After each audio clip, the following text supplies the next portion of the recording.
Découverte en août 1877 par Henry Morton Stanley, après son périple à travers les continents de Zanzibar à Boma, la province du Congo central s'étend de l'océan Atlantique à la capitale et la province du Bandundu.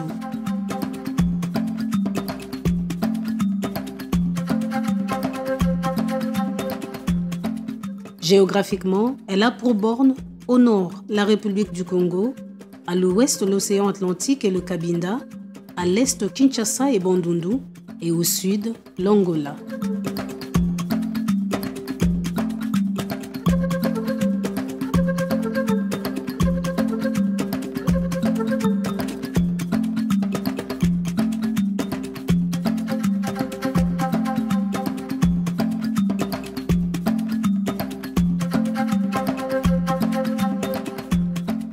La statue du casseur de pierre est le symbole de la ville portuaire. Ville construite sur le roc. Son nom est Matadi, qui signifie pierre en Kikongo. L'homme blanc par le père, c'était un missionnaire, le père Santos Merola est arrivé à constater dans la cité du Norci, c'est comme ça qu'on l'appelait, c'était un Italien, qui voulait dire la cité de Noki. Voyez-vous, une erreur topographique sur le nom. Donc voilà, Norci est devenu Noki. À l'époque des conflits, en fait, sur le désir d'avoir accès à la mer, je parle du royaume Congo, et le royaume Congo d'Antotila de l'Angola. Alors il fallait voir dans quelle mesure du possible l'Angola pouvait également avoir accès à la mer. Or, c'était un peu difficile. Voilà pourquoi un arrangement a été fait. Ils ont récupéré la cité de Cabinda, qui était nôtre, et nous avons pu récupérer la cité de Noki, parce que normalement Matadi avait la pointance à l'Angola, donc appartenait par rapport à la proximité à l'Angola. Donc nous avons repris la ville de Matadi, alors jadis Noki. Alors il fallait changer maintenant l'appellation de Noki pour intérioriser cette nouvelle culture. Et voilà pourquoi Matadi a été donné comme nom, qui veut dire pierre, tout simplement. Donc, Matadi, c'est la pierre. Voilà, des Norci, Noki et Matadi aujourd'hui. Ensuite, le nom s'est déformé en Mbula-Matari, qui désignera l'État colonial, l'ordre colonial ou leurs représentants qui imposaient un travail toujours plus dur et qui n'en finit pas. Ici a été bâtie à la gloire des constructeurs de la voie ferrée Matadi-Kinshasa, une table d'orientation en granit. C'est belvédère. Cette table d'orientation, elle est d'abord historique parce que il y a de gens qui ont laissé de leur peau, à l'époque, des esclaves qui travaillaient sur la construction du chemin de fer. Alors l'homme blanc a voulu, à travers ces sacrifices consentis, laisser des écrits, des explications qui donneront accès aux générations futures de comprendre exactement ce qui s'est passé, par où les choses ont commencé. Et voilà pourquoi ce site belvédère est vraiment visité de temps en temps. Le site belvédère tire son nom à partir de cette expression. C'est une expression italienne qui veut dire c'est un point qui est plus élevé par rapport à un milieu et qui donne la vue panoramique de ces milieux-là. Vous verrez que quand vous allez à Inga, il y a un belvédère qui existe là-bas. C'est ce belvédère par rapport au fleuve. Et ici, notre belvédère, c'est par rapport à Matadi et ses environs. Donc quand nous sommes ici, nous avons la vue panoramique de Matadi. On sait voir Matadi, on sait voir le Vivi, la première capitale. On peut voir la vallée de Pozo, on peut voir le pic Cambier là-bas, qui est un sommet élevé aussi. Donc on a la vue panoramique de Matadi. C'est ça le vrai sens du mot belvédère. Donc bello, vidère, beau à voir. Son histoire est complètement liée à la construction du chemin de fer.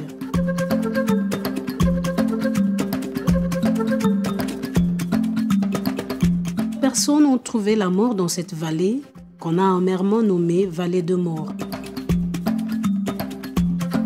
Et nous savons que durant ces travaux, il y a plusieurs personnes qui sont mortes. Plusieurs personnes qui sont mortes. Au total, c'est 1800 Noirs et Chinois. Tandis qu'il y a 132 Européens qui sont morts pour la construction de ces chemins de fer. Les travaux de construction du chemin de fer débutent en 1890. S'il faut remonter dans l'histoire, la construction du chemin de fer a débuté en 1890. Et ça a débuté. Et ça a pris fin en 1898, soit 8 ans après. 8 ans après. La première locomotive s'est arrêtée à Kinshasa, à l'époque Léopoldville.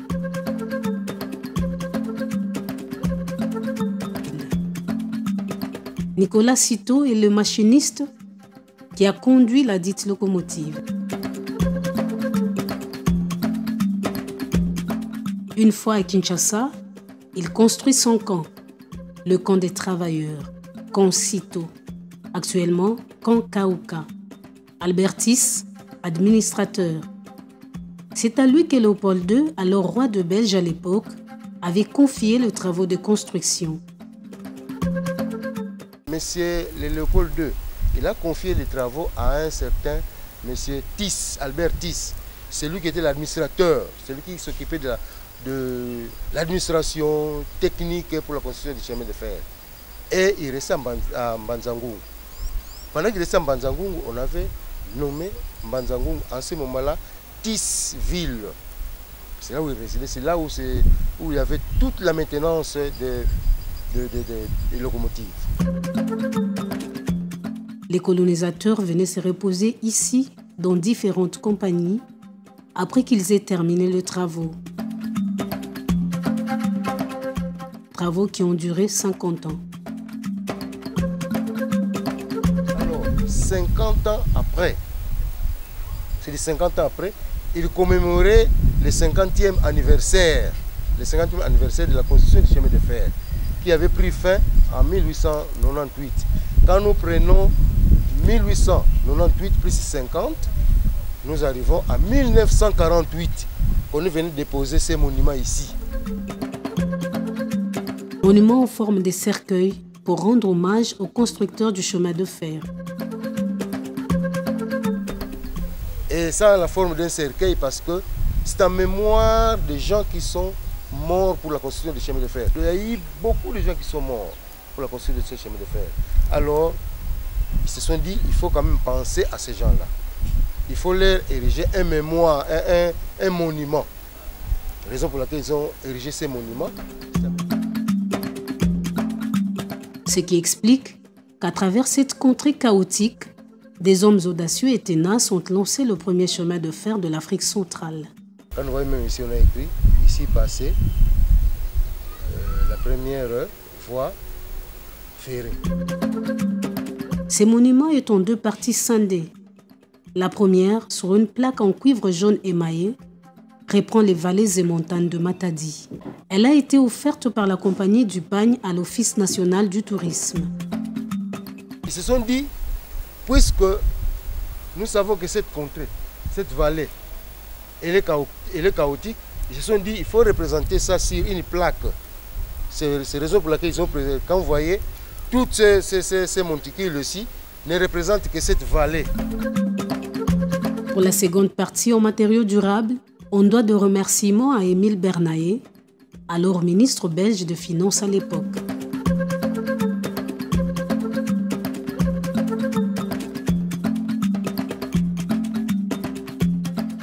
Léopold confie le bassin du Congo à Henri Morton Stanley. Il lui avait été demandé d'installer tout le long du fleuve Congo jusqu'à Kisangani les stations d'approvisionnement.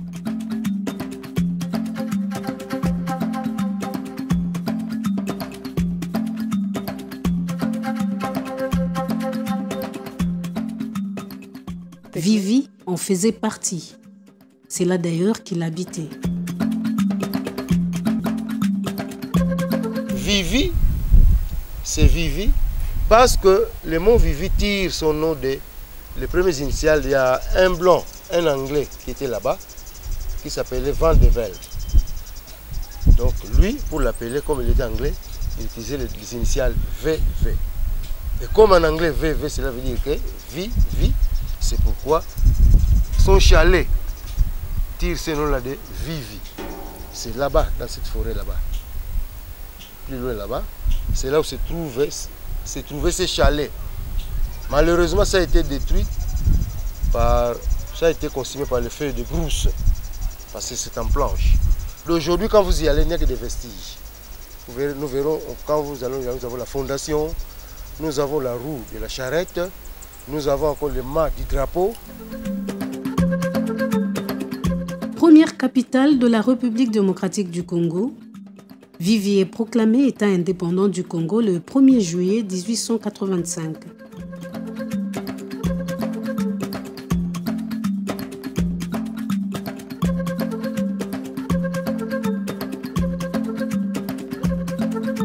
Ayant du mal à atteindre Kinshasa par bateau pour y amener sa marchandise, Stanley était obligé de le démonter.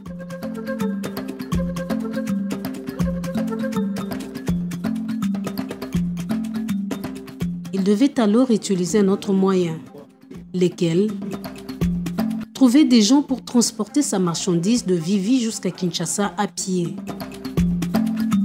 Alors chaque fois quand il venait à bord des bateaux qu'on appelait des bateaux steamers, démontables, bateaux à vapeur mais démontables, parce qu'il avait des difficultés pour atteindre Matadi, Kinshasa. Passons par les sentiers, aujourd'hui dénommés sentiers de caravane. Et ils utilisaient un sentier qui les amenait jusqu'à Kinshasa, à pied. Il y avait des gens qui portaient ces bateaux, les bagages à pied, jusqu'à Kinshasa. Les sentiers qu'ils utilisaient, ces sentiers-là, c'est ce qu'on appelle les sentiers de caravane. Alors, nous avons un caravane,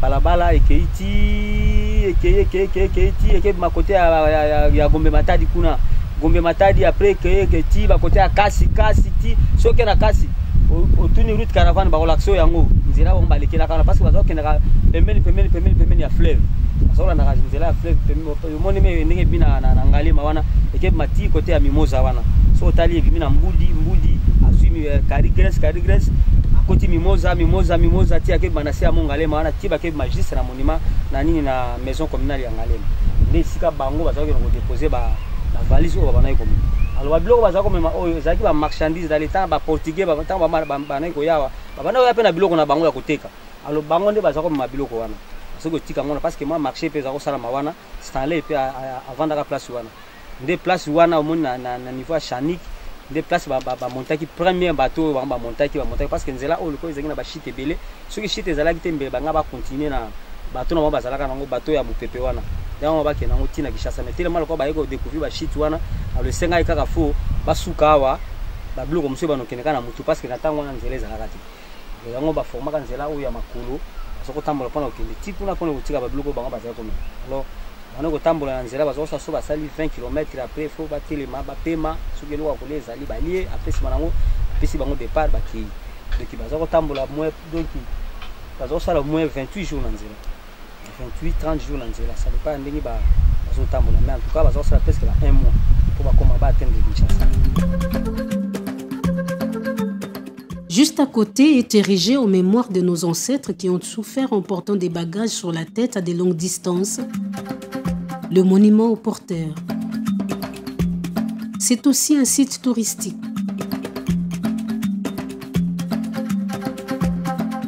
Le chemin de fer connaît 2 tracés. Le premier tracé, c'est dans ce tracé-là qu'ils avaient tenté de creuser des tunnels sur ces collines pour arriver à Kinshasa. Malheureusement, il y a eu éboulement de la terre. Et ça engloutit beaucoup de gens. Et ça s'est arrêté, le premier tracé s'est arrêté à ce niveau. les premiers tracés sont arrêtés à ce niveau. Et quand ils sont arrivés à ce niveau, ils se sont dit il faut déterrer tous les rails. Ils ont supprimé les tracés, l'ancien tracé. Et ils ont opté pour le nouveau tracé.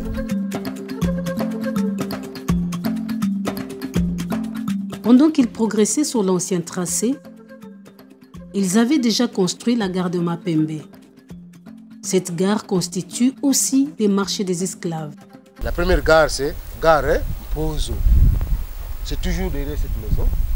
Si le train passait par là, nous verrons le train passer. Derrière cette maison, le centre médical là.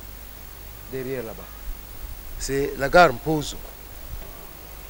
Donc ça, c'est pour le nouveau tracé.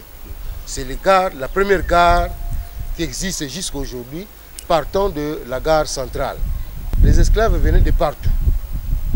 Quand nous voyons dans la construction du chemin de fer, il y avait des Nigériens, il y avait des Sénégalais, il y avait beaucoup de races noires. Donc ça provenait de par-ci, par-là, dans les pays d'Afrique, pour aller maintenant au Sénégal, via Kinshasa. La voie ferrée se trouve dans la vallée de Pozo où coule la rivière qui porte le même nom.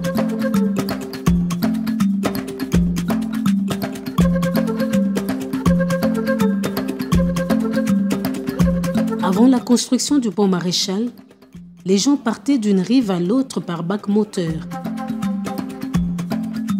Et dès qu'ils aient quitté le beach, ils passaient par ici. L'ancienne route là, ça passait par ici, ça arrivait jusqu'au rond-point Belvédère. Suite à l'écoulement de terre, les constructeurs du chemin de fer ont déterré par ici tout le rail.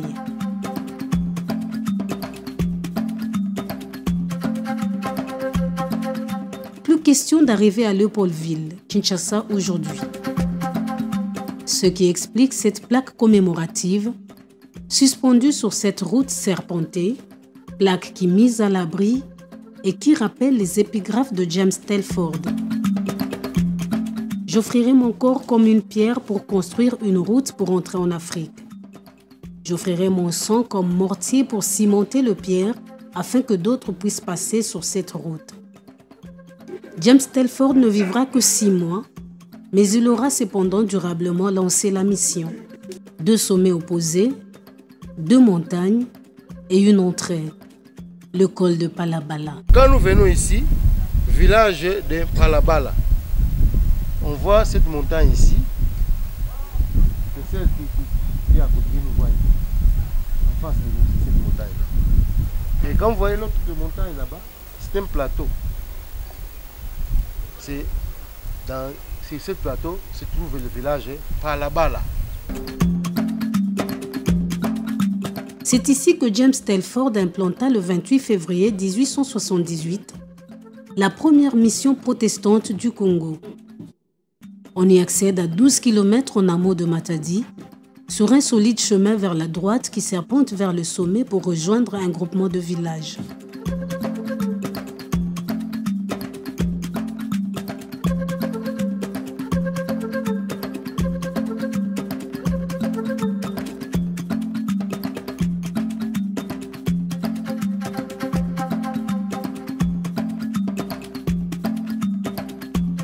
Les inscriptions historiques de Diego Cao, le premier explorateur du Congo, qui les a gravées sur la pierre en 1487, permettent d'ouvrir ce pont de l'histoire précoloniale de la province et même du pays.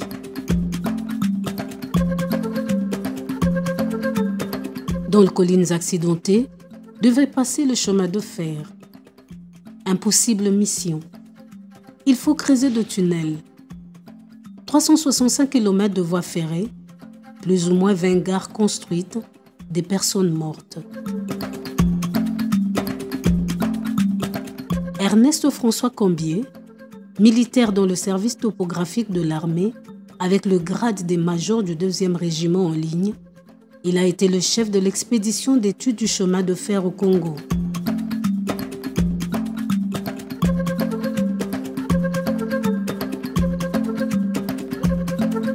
C'est ici qu'il monta pour en relever le tracé.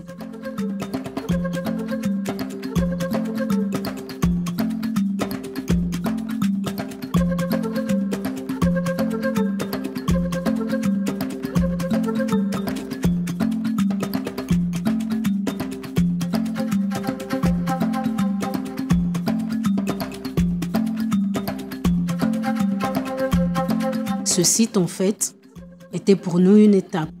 Il est connu sous le nom de Pic Cambier. À plus de 70 mètres à vol d'oiseau, on peut voir de là les régions autour de Boma.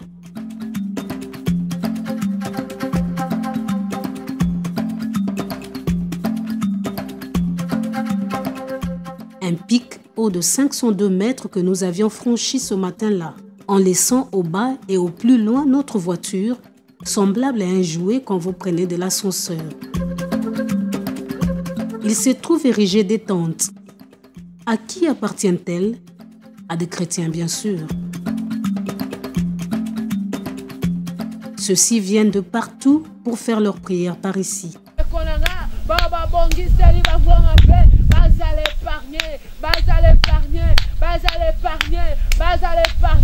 Au nom de Jésus-Christ,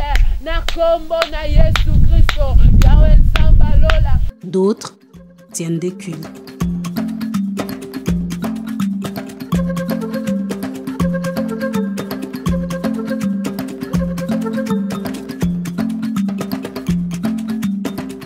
Il y avait déjà plus de 2 mois à notre arrivée que ces tentes avaient été érigées. C'est par exemple celle-ci en bâche blanche, dont les propriétaires seraient un travailleur. Il passe ses nuits ici, mais il travaille à la cité. C'est donc tous les jours qu'il franchit et descend ses monts.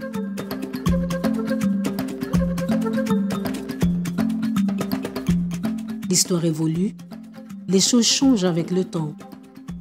Impossible jadis de franchir à 2 cette montagne. Si vous êtes issus tous de la même famille, l'un de vous doit y rester et celui qui reste est emporté par les esprits. C'est ici aussi que se rencontraient chrétiens et occultistes. À l'époque, l'historique de ces monts, de ces lieux hautement stratégiques,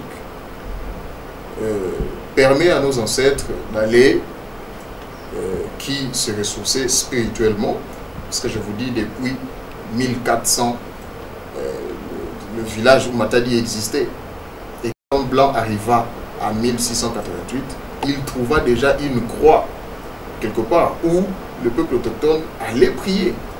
Donc, déjà à cette époque, nous avions déjà la culture spirituelle. Alors, cet espace-là était considéré comme un espace hautement sacré.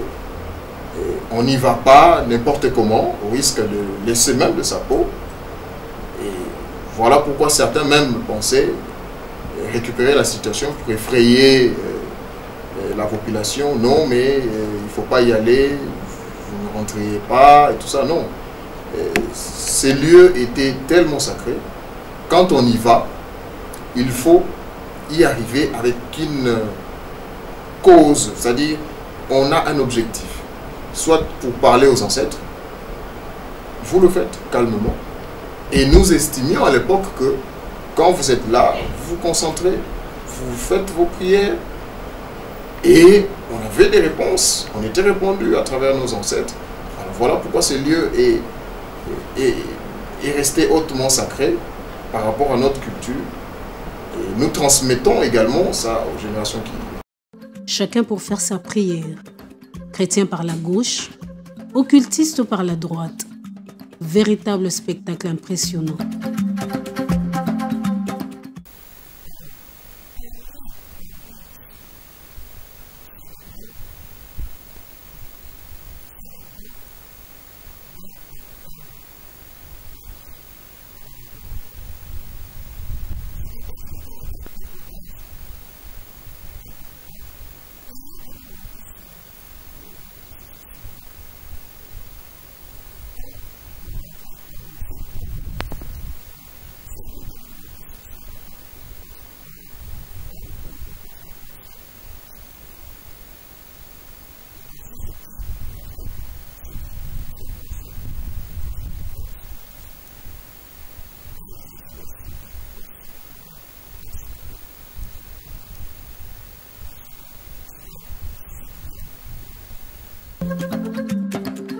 Le village Kinzao n'est pas loin du pic Cambier.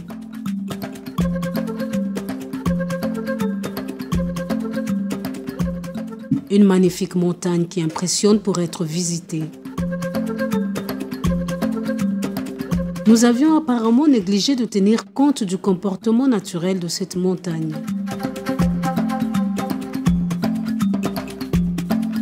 Incroyablement facile. Elle a parfois de pouvoirs étranges, parfois mortels.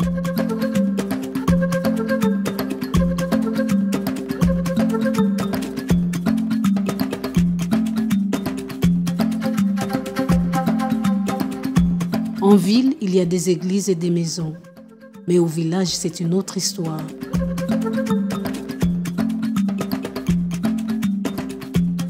Bien naïf, celui qui croit trouver dans le village un refuge contre tous les maux.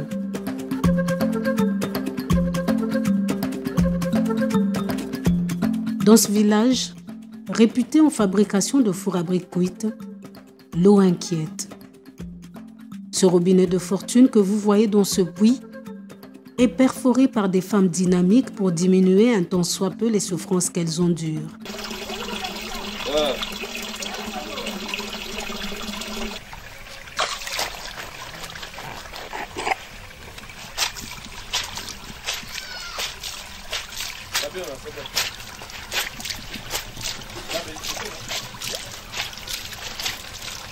Cependant, des fours se construisent matin, midi et soir, soit 24 heures sur 24, avec aussi la participation des femmes du village qui transportent du bois.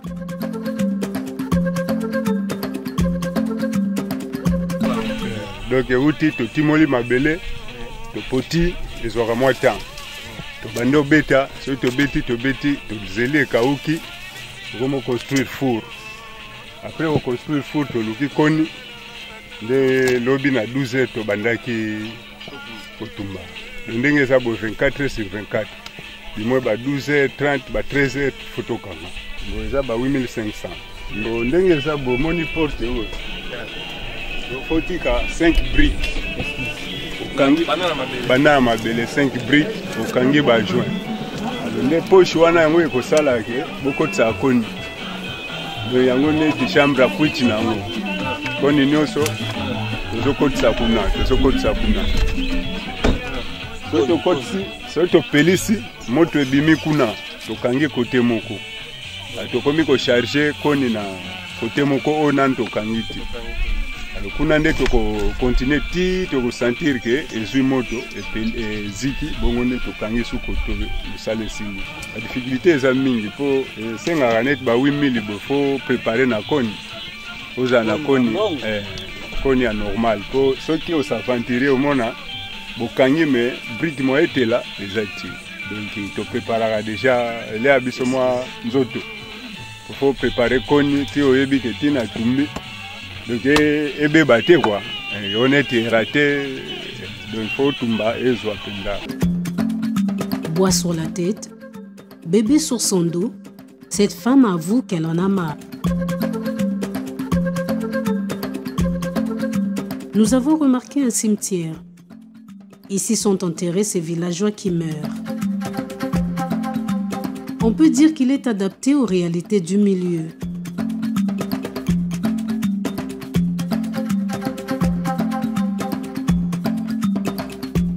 Matadi a subi de nombreuses mutations. Devenant tour à tour centre extra-coutumier en 1936, territoire en 1948, chef-lieu de la province en 1966, elle a obtenu les statuts de ville en 1964.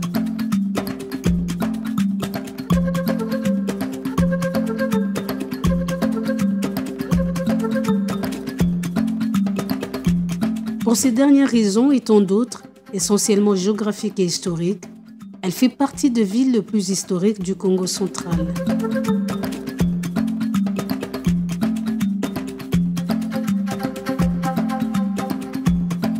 À proximité du pont de la rivière Pozo, se dresse un groupe en bronze monumental, à une dizaine de kilomètres en direction de Kinshasa.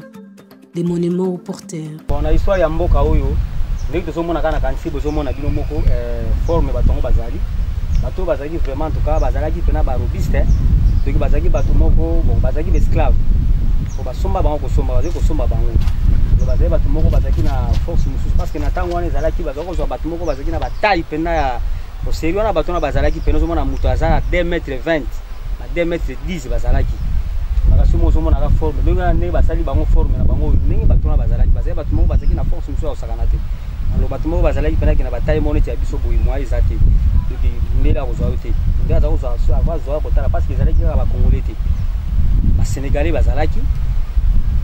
bazalaki dans les temps wana ntango wana mia bachinois mpe bazalaka po chinois aye lelo te na afrique awa chinois aya depuis kala awa na afrique awa.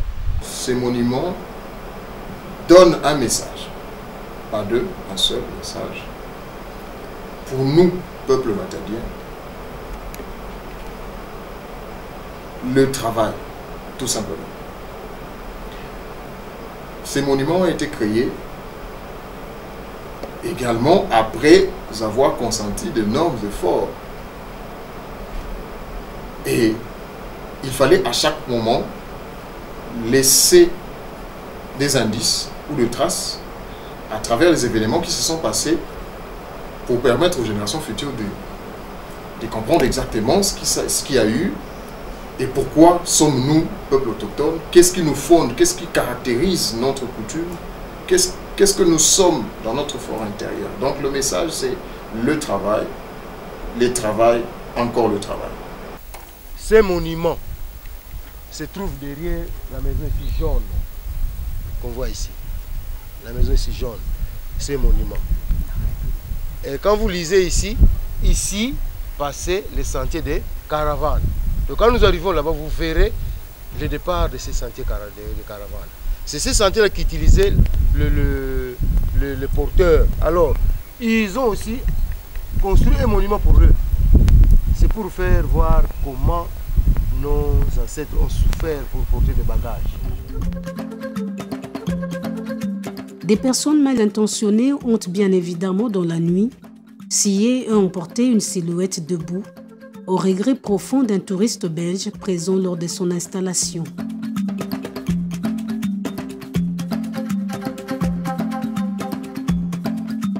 Ce pont fait 200 mètres de long sur 4 appuis et 17 mètres de large pour 4 voies de circulation.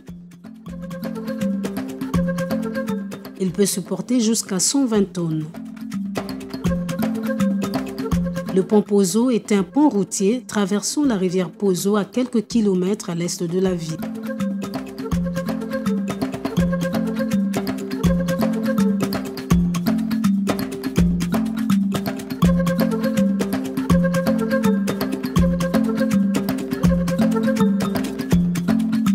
Impossible accès aux gros navires et porte-conteneurs. Pourtant, le port de Matadi est une véritable porte ouverte vers l'extérieur. Les navires de mer y accostent, permettant l'approvisionnement de Kinshasa par les trains et surtout par la route. Nous avions besoin d'avoir accès direct à la mer.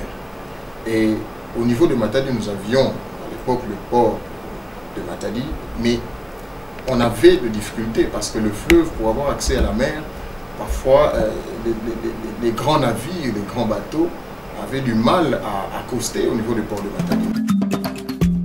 Un port d'une longueur de 1610 mètres avec 10 quais sur une superficie de 71 mètres carrés et une capacité de 10 navires.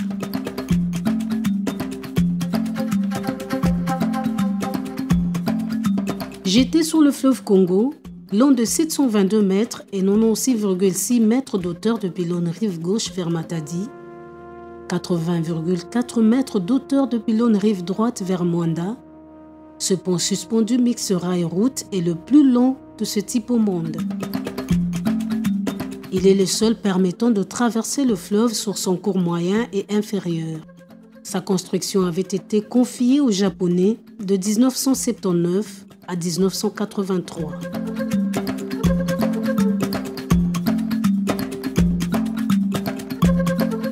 Il est plus connu sous son ancien nom de pont Maréchal. C'est en fait Mobutu qui avait commandé la réalisation de cet important projet qui porte 2 drapeaux, japonais et congolais. Le 21 mai 1983, ce pont est inauguré.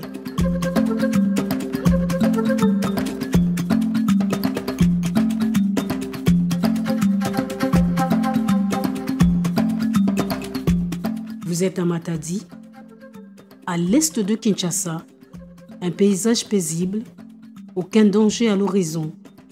Mais si l'envie vous prenait de vous asseoir au bord de l'eau, un visible danger dans ce côté droit vers la ville, le chaudron de l'enfer. C'est comme ça que s'appelle cet impressionnant tourbillon que l'on aperçoit à la dernière courbe du fleuve avant que pour les navires d'accéder au quai. Oui, le chaudron d'enfer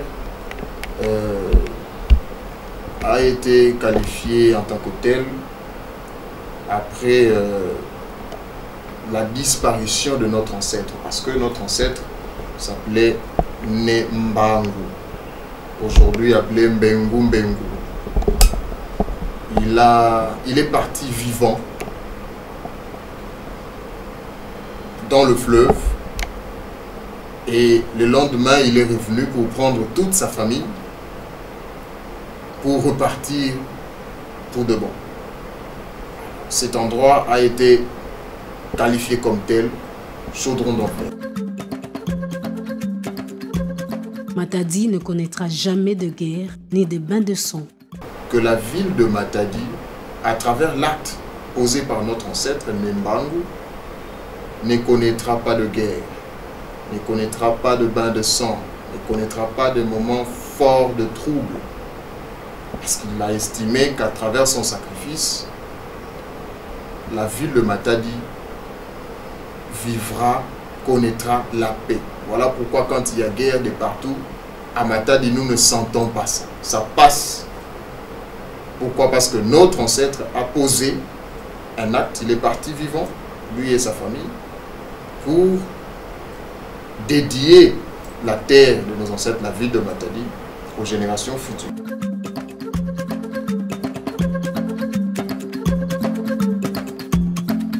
L'eau a de quoi inquiéter.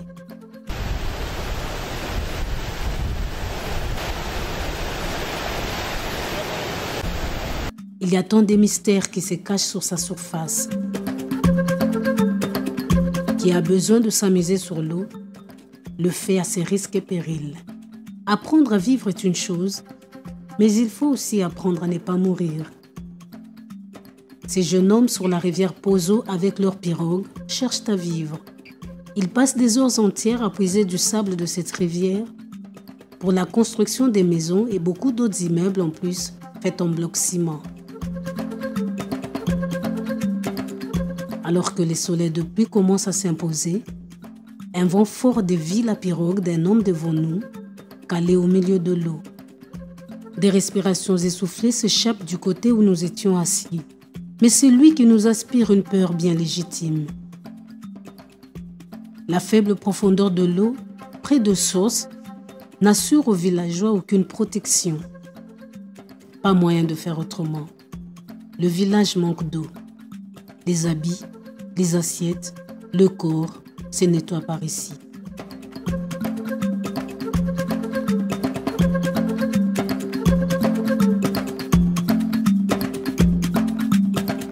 Un entourage fait de gros rocs articulés semblables au crâne de squelettes humains, le côté qui se glisse partout, l'eau forte de son arme, des chutes qui se jettent dans un bassin aux accents d'élégants verts.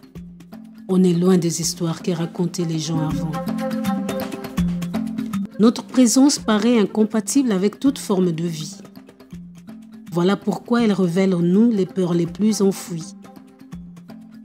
Comment ne peut-on pas admirer la nature autour de nous?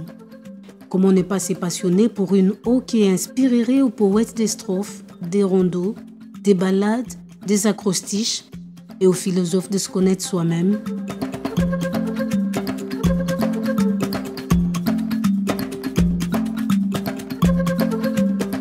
Nous sommes dans l'enceinte du barrage hydroélectrique de Pozo, le premier barrage au pays à être érigé par les Belges.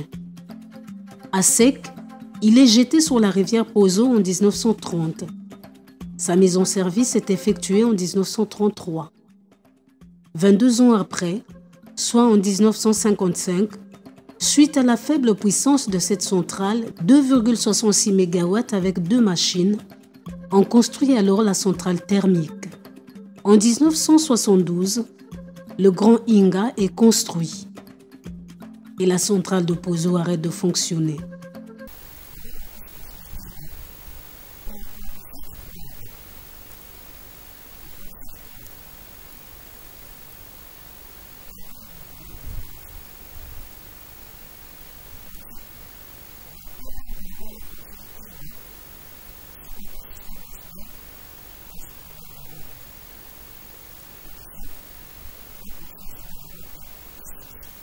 Ça, c'est une prise d'eau dans laquelle le bassin du barrage s'est rempli avec des fortes pluies. La rivière Pozo vient de l'Angola et va jusqu'au fleuve Congo. Les 2 poteaux identiques sont des vannes de tête. Elles permettent à l'eau d'entrer dans le canal et c'est ce canal d'amener avec 6 mètres de diamètre qui conduit l'eau jusqu'au barrage. Après le barrage, c'est le bassin de mise en charge. Son rôle est de laisser l'eau en place. Il sert également à stabiliser le débit.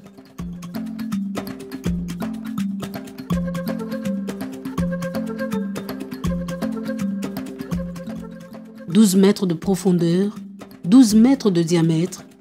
Il y a dedans une cheminée d'équilibre qui permet de stabiliser l'eau et laisser bien tourner la pente.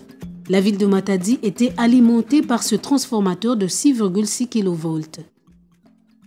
Il ne manque à ce barrage que des équipements électriques pour qu'elle ne dépende plus du barrage Inga. À la création de la province du Congo central, celle-ci ne comptait que 2 districts, le district de Cataract et le district du Congo central. Ce n'est que quelques années plus tard que la Lukaya rejoindra la liste des districts. C'est à cette occasion aussi que toute la province va porter le nom du Congo central. Nous sommes à cheval entre 3 districts. Pourquoi je le dis? Nous avons le district de Cataract, le district du Bas-Fleuve et de la Lukaya. La ville de Matadi est à cheval, c'est-à-dire à 360 km de Kinshasa. Matadi permet la circulation même de l'échange du point de vue économique, du point de vue culturel. Donc c'est vraiment la trempe de la province. Tout passe par Matadi pour se répercuter de partout dans la province. Situé à hauteur du village Tchimpi en RDC, l'aérodrome de Matadi se trouve en rive droite du fleuve Congo, face à la ville et à proximité de Vivi. Sa piste encore en sable n'accueille que de petits porteurs, dont le décollage et l'atterrissage se font de façon étrange. Samedi 30 octobre, Papa Wemba arrive.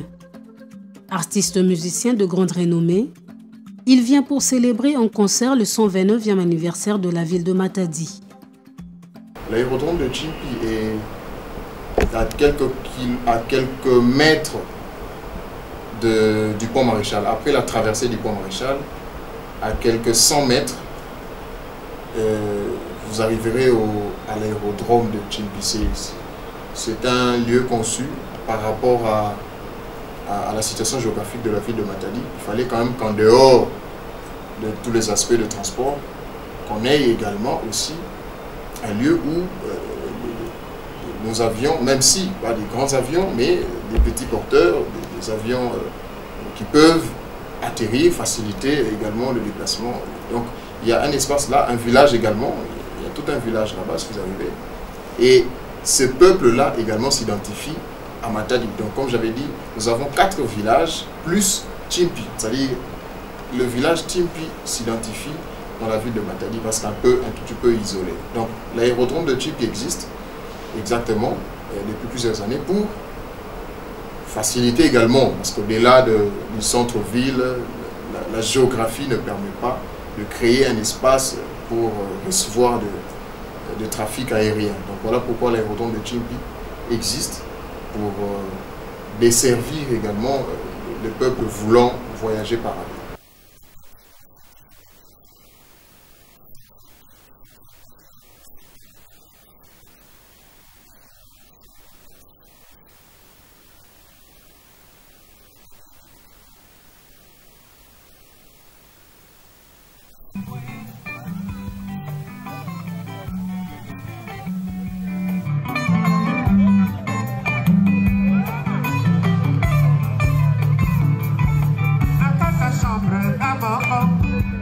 Il devrait se produire à l'Edia Hotel sous l'animation de 33 Chitenge, chroniqueur musical.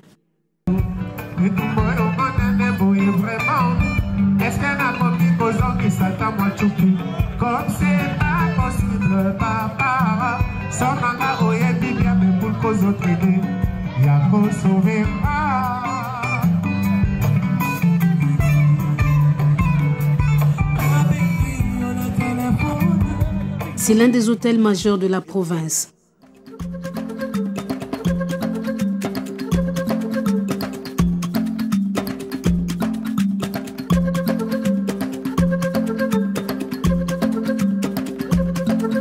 Décoré avec des peintures modernes d'inspiration africaine, joliment aménagé, cet excellent hôtel avec un niveau de service international et des chambres spacieuses appartiendrait à un Congolais natif de ce coin.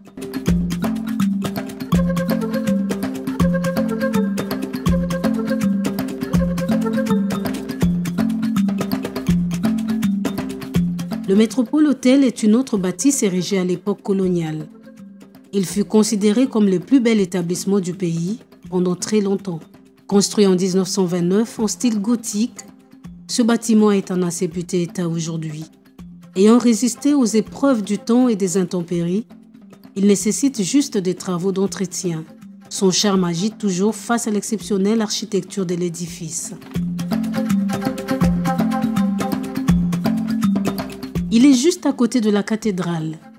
Cet ouvrage vient d'être réhabilité à la grande satisfaction de visiteurs. Inaugurée en 1890, cette cathédrale n'était pas aussi grande que celle construite au-delà de 1920. C'est la première cathédrale construite en RDC et en Afrique centrale. Elle était connue à l'époque sous le nom de Notre-Dame, médiatrice de toutes les grâces. Cet ouvrage magnifique, datant de l'époque coloniale, mais qui a conservé toute sa solidité, ainsi que sa splendeur à l'intérieur, porte une horloge sur sa façade avant. L'horloge en plein centre-ville veut tout simplement dire qu'à Matadi, le temps compte plus que tout. Nous sommes sur une ville montagneuse et les labeurs, c'est ce qui nous fait vivre.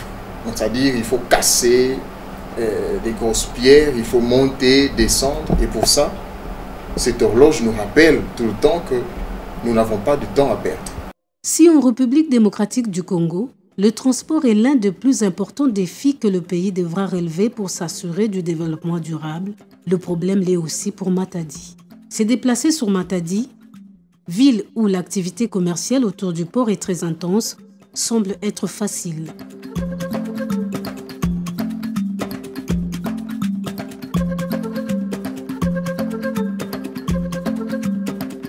Les taxis et taxibus font la descente et la montée à des prix variant entre 400 et 500 francs congolais.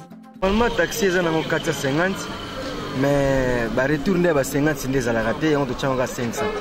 Mais normalement, pour nous tambola normal, mais Nzélande dérange Rabiso, Nzéla Mabe, Nzéla Moramike, en plus Nzéla bientôt en boulot.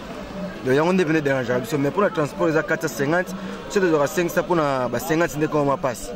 La ville de Matadi, les transports en commun, surtout déjà que nous n'avons que 3 communes, la commune de Matadi, la commune de Mvouzi et de Nzata. Ce qui veut dire la ville n'est pas trop grande et vous pouvez la parcourir en une journée même, ce qui fait que nous n'avons pas de problème. Le transport n'est pas un casse-tête, pas du tout. Mais seulement, à l'heure actuelle, nous constatons l'afflux, le besoin qui a de créer des infrastructures secondaires au-delà de ce qui existe. La route semble trop petite par rapport aux besoins. Et on constate maintenant à Matadi des embouteillages ici et là. Donc pourquoi? Parce que nous n'avons que une seule route, la principale, à part les quelques routes secondaires qui existent, mais nous sollicitons en tout cas encore qu'il y ait d'autres routes créées par l'autorité, par son gouvernement. Les transporteurs éprouvent quand même des difficultés, surtout aux heures du soir. Bon, versement est normal, mais vous voyez, il sait qu'il faut travailler, mais versement est même bon, ça c'est coquité. Bon, difficulté là, nous avons un embouteillage, nous allons devenir des réactions ma casse. Quand un embouteillage, abrivation routière, bah, il peut pas faire la normalité. Bon, banzela si kabasali ya bakati kati, bon banzela obeze ba difficulté. Ba lié principal est normal, banzela est bien. Il y a aussi possibilité de location de véhicules à la journée ou à la semaine.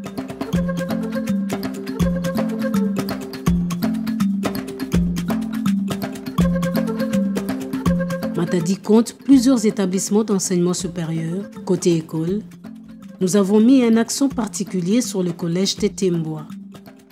C'est la plus vieille école de ce coin du pays construite par le Belge. À l'arrivée des colons, l'école Saint-Alphonse a été créée par les colons. Donc la première école était l'école Saint-Alphonse. La cour est plus ou moins vaste, mais les bâtiments n'ont presque jamais été retapés.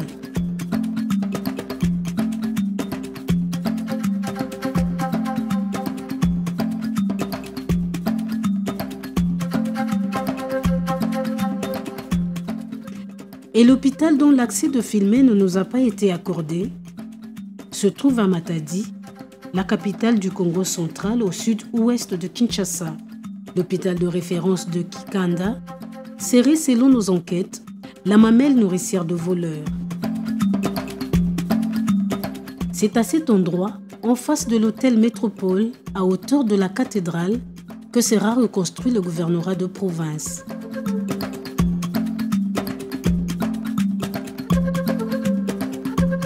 Parmi les édifices en chantier, le stade Lumumba, le principal stade de la ville. Il est en train d'être reconstruit en respectant les normes.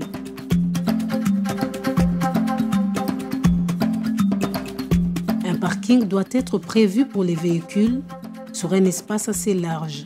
La caméra ne sait pas entrer où s'effectuent les travaux. Difficile aussi d'interroger les entrepreneurs. Le stade de Lumumba, c'est notre identité. En tout cas, nous, à Matadi, nous avons une autre façon également de nous remettre, de nous mettre ensemble. C'est notamment le football. Alors, la seule infrastructure officielle que nous avons, c'est le stade de Lumumba. Malheureusement, depuis l'écoulement de plusieurs gouvernements, le projet était de rendre ce stade viable, c'est-à-dire construire bel et bien ce stade.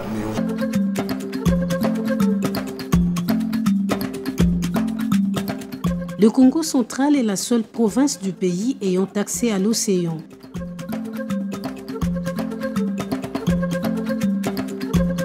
Les produits agricoles et autres, comme riz, bois, légumes, élevage, huile de palme, arachides, bananes, sont la spécificité économique qui tient à une diversité considérable de ce coin du pays.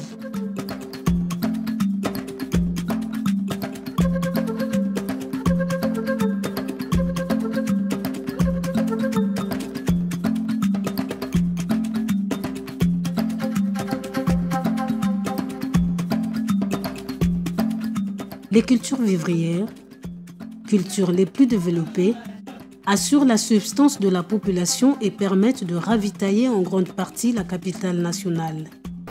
Nous avions aussi appris à consommer les pondu madesu, le tsaki madesu, qui est une spécialité de ceux qui sont du bas-fleuve après le pont. Mais nous, à Matadi, c'est les wandu, les wangila et le riz. La population venant de tout le coin du Congo parle plusieurs langues chaque jour dans la ville comme dans le village. Les langues les plus importantes reflètent la composition de la population, étant donné que la majorité de la population descend directement du Royaume Congo. Celle-ci parle majoritairement le Kikongo ou ses dialectes, ainsi que les Lingala. À Matadi, c'est la langue Kikongo, en tout cas, qui se parle. Mais pour nous, peuple autochtone, nous parlons le Kimboma. C'est-à-dire que c'est un Kikongo encore un tout petit peu fignolé, qui nous permet, nous, peuple autochtone, de faire la différence entre ceux qui parlent le Kikongo à l'État, comme on le dit, et le Kimboma. Il est possible d'entendre à Matadi d'autres langues congolaises, notamment le Swahili et le Chiluba, étrangères dont les Portugais, mais ce sont des cas isolés.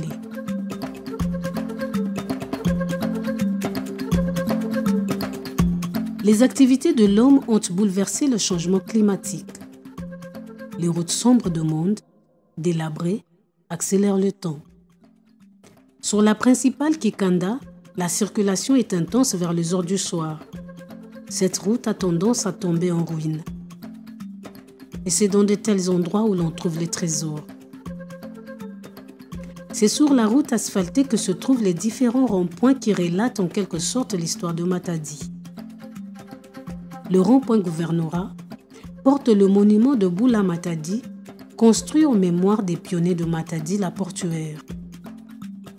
Le rond-point Belvédère, un rond-point insalubre. C'est sur cet endroit qu'est érigé le monument de Mwanda Vita, le tout premier gouverneur du Congo central.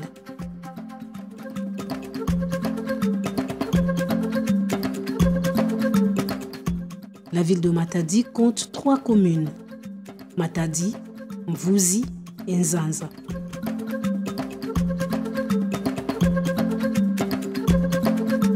Les marchés sont pour la plupart constitués de produits manufacturés à des prix vils.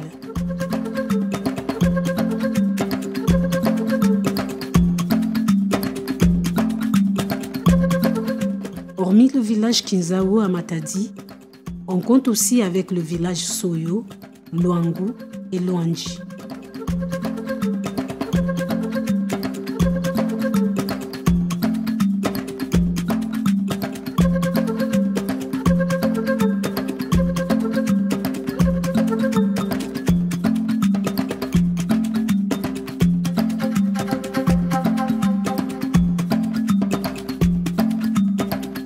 Dans ce village, les habitants se retrouvent d'habitude pour faire le bilan de la marche de leurs ancêtres, de l'évolution du point positif de ce qui a été fait avant.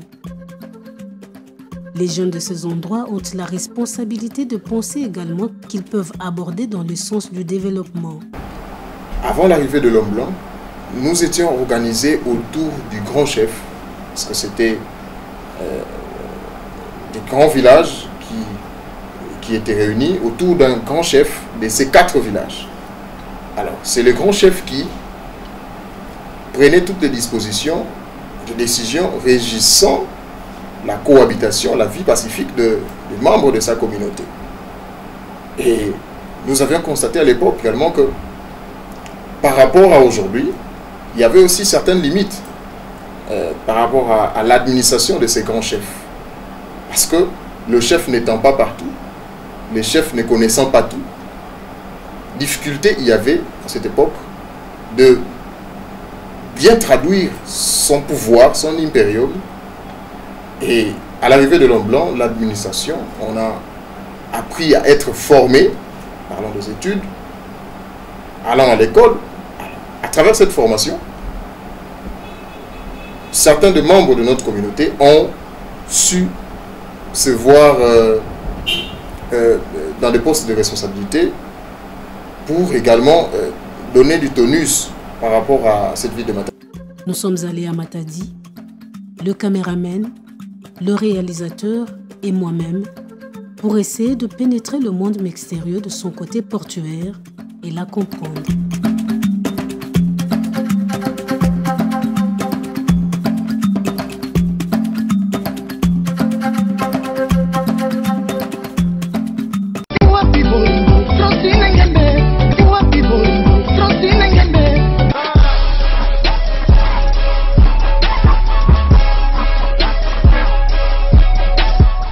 congodialogue.com. congodialogue.com.